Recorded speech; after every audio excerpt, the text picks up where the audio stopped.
zooming back out with regards to business owners in different seasons, right? Is that when I was a consultant, so this is all the way back to when I had my job, and so for some of you this will be relevant. I didn't really go out at all. I would spend 4 hours a day after my workday doing practice problems for the GMAT, which was what I thought I was going to do as my next step was take the GMAT and go to Harvard and then kind of like go the MBA route. And then that's all I did. I took 100% of my discretionary time and put it into acing the GMAT. And then once I realized that the GMAT wasn't going to be the next path, I then drove across the country. That eliminated friends, that eliminated family, that eliminated anyone who knew me. And then I started a gym and I pretty much lived at the gym. And so I by default created an environment of focus because there was nothing else for me to do.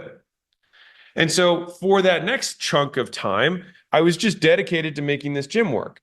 And that also meant that during that period of time, I didn't read like general business books. I wasn't watching like motivational videos. All I did was just look at how do I get more members? How do I sell better? How do I price? All of my focuses are on the run problem that I had. And so many of you have a specific problem that you know you need to solve, and yet you're not allocating all the resources in your discretionary time and effort towards solving it.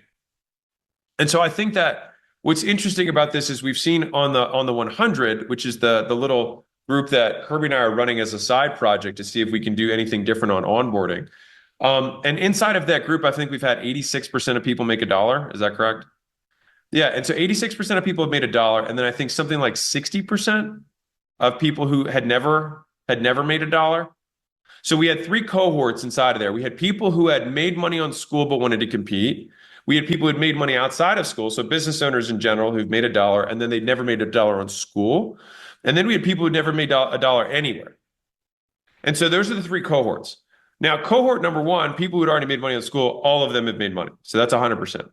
Of the people who made money elsewhere and then came onto Skool, do you know what the percentage is there? 100%. 100%. And so what's interesting to me about that is that shows that there are now, because that's the reason that second category is so important is that it demonstrates that there are skills that when applied to Skool, like basically Skool is a great platform to immediately be able to build a business on. And so then it's like, okay, what other skills must a beginner learn? And this is what we're trying to figure out is like, how many of these extra skills does someone have to come in with that we can eliminate so that someone can be successful, right? And so right now, I think do you know what the actual percentage is on the third box, people who had never made $1? 62%. So 62%. Okay. Now, some of you who are new here would hear that and be like, man, I want to get into that. The thing is that most of the times, the stuff that we've actually covered in there, we've already covered it. And so you think that there's a secret, and there really isn't. And so I think the thing that really separates the people who have made money or more money is the expectation of the effort required. And I think this is where a lot of people struggle because it's really that your expectation can be 100x off. Like I've seen expectations truly off by 100 times. Like this should happen in 1/100th of the time. I should be able to get a customer. If I should reach out to 5 people, I figure I'll get 1 customer. When you really need to reach out to like 200 people to get a customer. And then you're like, oh, wow, that's a lot more people than I expected. And it's like, yeah, it is. And that first customer might pay you 1/10 what you thought, right? And so all of these things are expectation problems more than they are problems of, they are declarative knowledge deficiencies people don't know about. Rather than procedural knowledge, know how to. And so I'm making this mostly because I just see this as this really monstrous recurring theme, and it doesn't end. Like that season of cutting things off, I cut things off when I started, when I did the GMAT to study to go to business school. Then I cut everybody off when I went to start my gym. And then when I started flying out and doing launches, I literally was flying around the country and saw no one. Like it's all I did. And I really stayed in touch with no one besides Layla, who was basically my partner in the business when we started it. And there's a period where I'm in right now where I more or less have said, I'm not traveling, I'm not speaking. I'm only taking podcasts if they fly to me, et cetera, et cetera. And so right now, there are these things. And the easiest way to determine this is look at the time that you spend on a weekly basis and see everything that is not work. Like look at the whole calendar. Look at every single box of yours that does not drive. And I want to be clear here. If work is the output, right? And money made is the output we're measuring for entrepreneurship, right? How does money get made?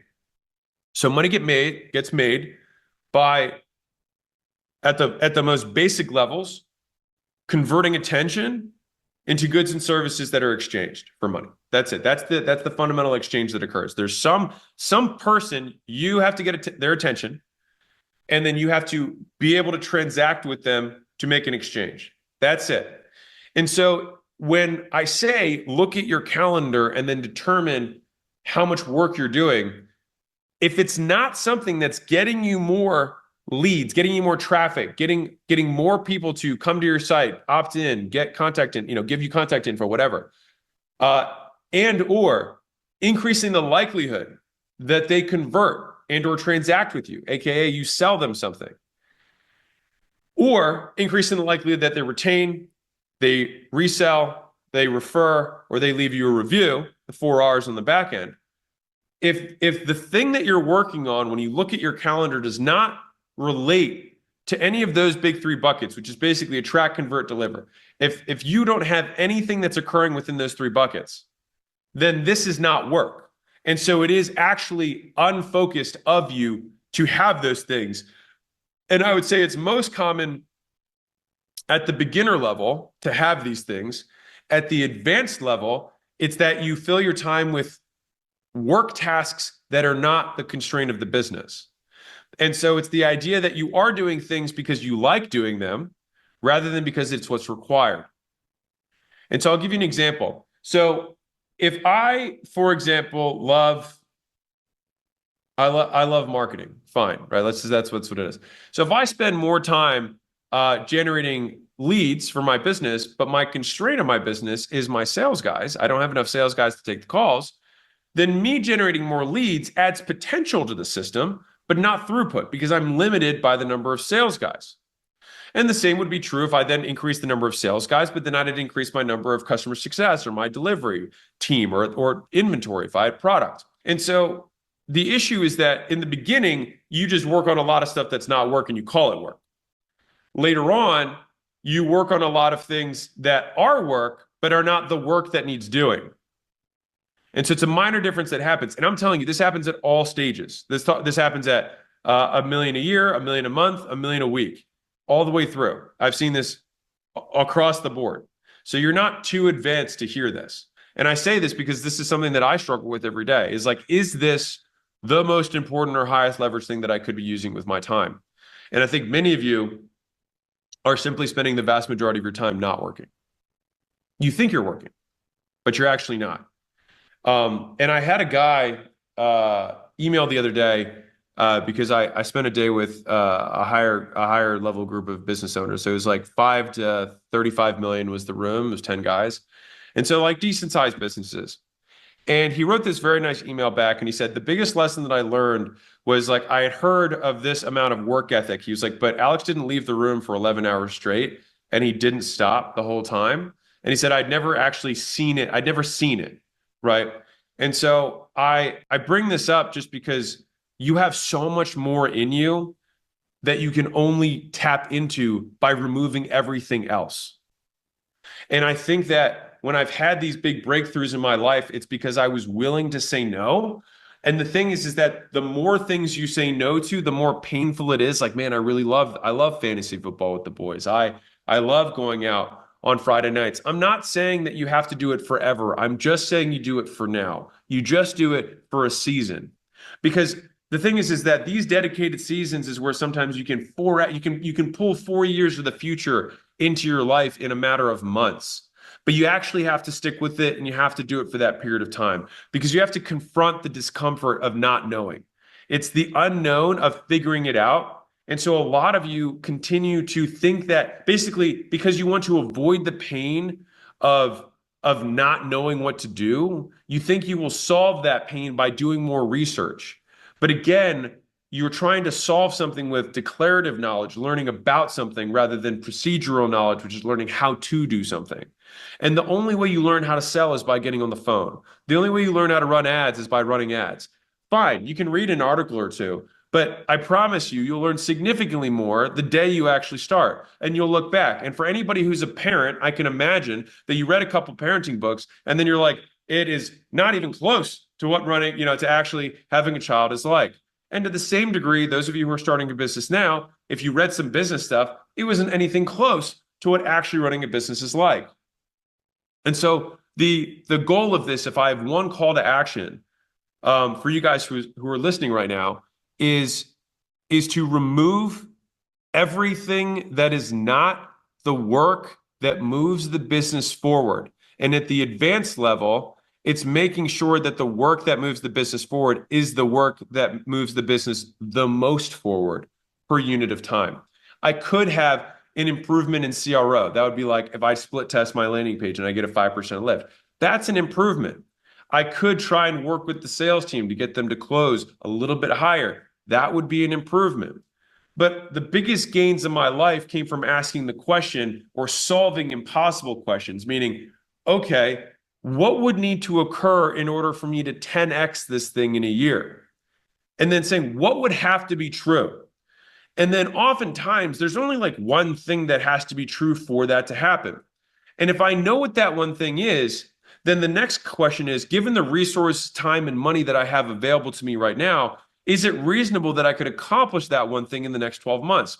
If the answer is yes, then the highest and best use of your time might not be the optimization, but might be the maximization or order of magnitude change that you do to get the outcome. So what I mean is, you can only optimize something to 100%. You're never going to get 100% conversion on your opt-in page. You're never going to get 100% close rate. But you can 100x your lead flow. And so I see this oftentimes, and I see this at different levels, to be clear. But I'll see a business owner, you guys, you'll get stuck on like this obsession around tiny optimizations.